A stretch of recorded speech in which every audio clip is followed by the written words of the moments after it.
Squarespace's Super Bowl LXTs is a total tonal left turn for a website builder brand, shot in stark black and white and staged like a tense art house thriller.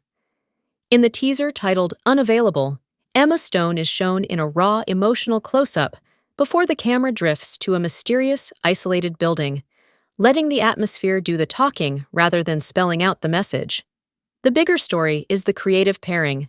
Stone reunites with director Yorgos Lanthimos for Squarespace's 12th Super Bowl appearance, with music credited to Jerskin Fendrix, and the campaign reportedly includes both a 30-second game broadcast cut and a 90-second extended version.